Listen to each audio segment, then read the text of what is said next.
Rendez-vous incontournable du monde de l'énergie solaire et de l'efficacité énergétique. La 8e édition du Salon Solaire Expo Maroc, qui s'est tenue à Casablanca du 26 au 28 février dernier, a été marquée par une forte présence institutionnelle, confirmant l'engagement du Maroc pour une croissance économique durable.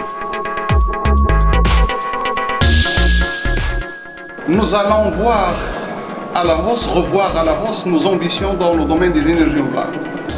La dernière réunion qui a été présidée par Sa Majesté nous a demandé de revoir à la hausse au-delà de 42% en 2021, 52% en 2030, parce qu'on a bien remarqué que la dynamique qui a été enclenchée dans notre pays nous a ouvert d'autres horizons et nous a demandé même de voir d'autres sources d'énergie renouvelable, par exemple, mais il y en a d'autres. Je suis convaincu que le domaine des énergies renouvelables connaît des mutations qui sont semblables à ce que s'est passé, à ce que se passe dans tout ce qui est numérique et télécommunications. Donc on a des possibilités pour développer d'autres sources d'énergie renouvelable et on a des possibilités pour aller vers d'autres territoires pour développer les énergies renouvelables solaires et éoliennes. Bien sûr, on n'a pas encore touché l'éolien offshore, c'est un grand gisement, d'autres qui multiplient par 10 le gisement qui existe en onshore. Donc il y a encore des potentialités à découvrir, à développer, à programmer dans les décennies à venir. Le modèle économique. Nous le disons aujourd'hui, le photovoltaïque, le solaire en général, est une des sources les moins chères pour l'électricité dans le monde. Et dans notre pays, où le modèle économique est très intéressant parce que nous avons un prix de l'énergie qui n'est pas trop subventionné, et nous avons un modèle aujourd'hui où le renouvelable, où l'efficacité énergétique a des temps de retour sur investissement très intéressants.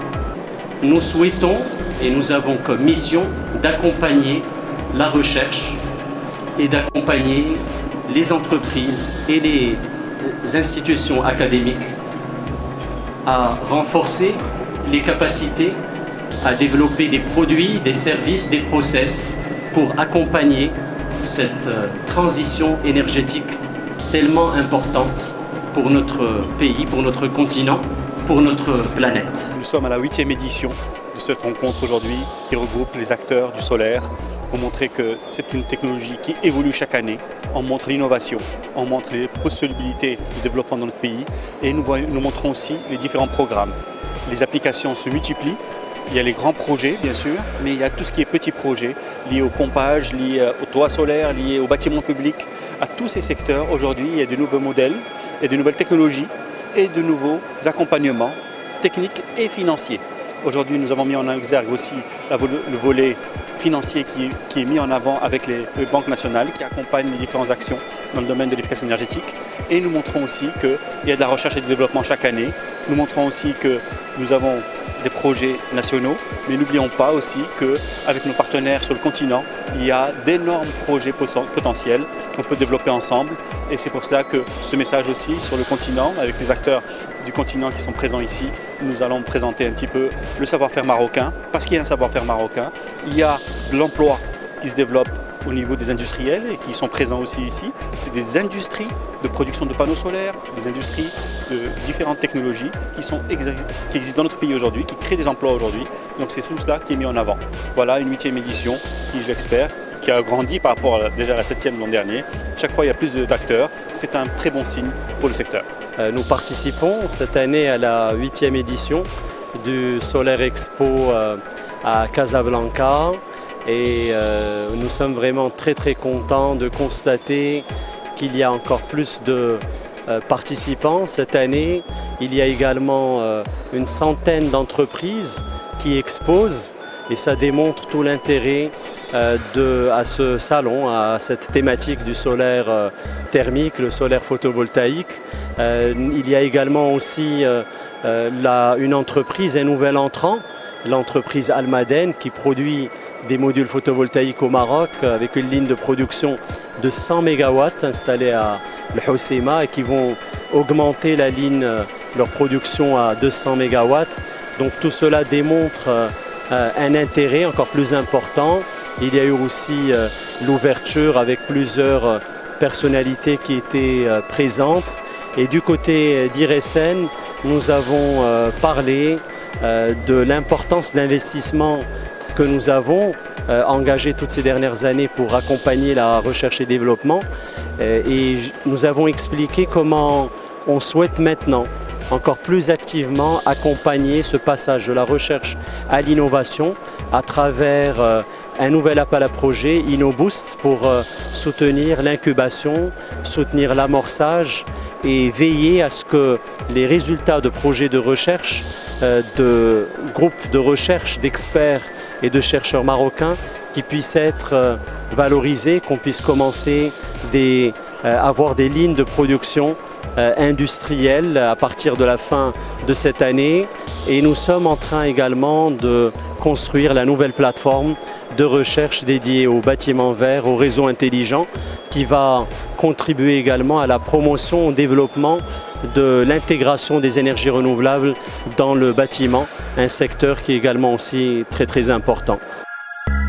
En marge de cette 8e édition du Salon Solaire Expo Maroc et sous le thème Politique d'efficacité énergétique, l'Agence marocaine pour l'efficacité énergétique AME et le Programme des Nations Unies pour le développement au Maroc, PNUD, ont co-organisé un atelier d'information sur les actions et les mesures d'efficacité énergétique au niveau du pompage solaire.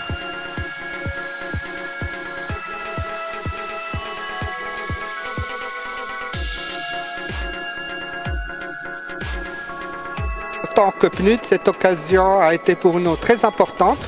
Nous avons pu à travers elle démontrer le rôle que joue le PNUD en matière d'efficacité énergétique et de promotion des énergies renouvelables. Effectivement, le PNUD donne à cette thématique une importance capitale parce que c'est en lien direct avec la lutte contre la pauvreté à travers permettre à tout un chacun d'avoir accès à l'énergie.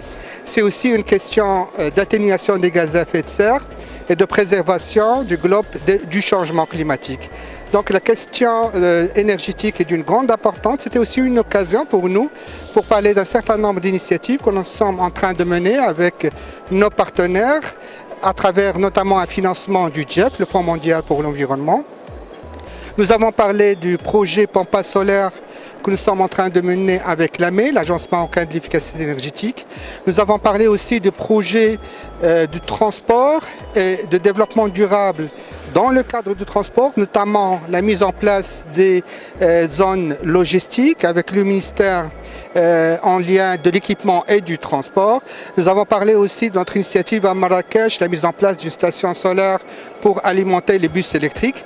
Donc toutes ces initiatives, que ce soit ceux qu'on a fait dans le passé ou qu'on est en train de faire, ils ont un seul objectif, la promotion d'efficacité énergétique, de l'énergie renouvelable et comme ça, à travers cela, l'atténuation des gaz à effet de serre et la contribution un peu dans les efforts et les engagements du Maroc à l'échelle mondiale en matière d'atténuation des gaz à effet de serre. Les défis en matière d'efficacité énergétique en particulier, et comme j'avais expliqué tout à l'heure, c'est une question de technologie et d'intervention, de réglementation, mais aussi de sensibilisation et de comportement.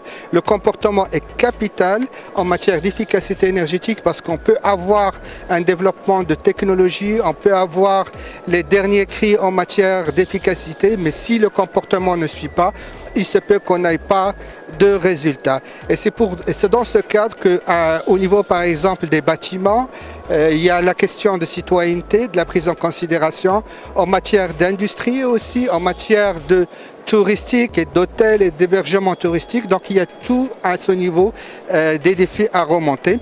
Il y a aussi la question du financement. C'est quelque chose, on a vu quelques banquiers qui nous ont expliqué les nouvelles solutions qu'ils présentent. Et je crois que la question de financement aussi est capitale pour qu'on investisse dans l'efficacité énergétique et on gagne pour le futur.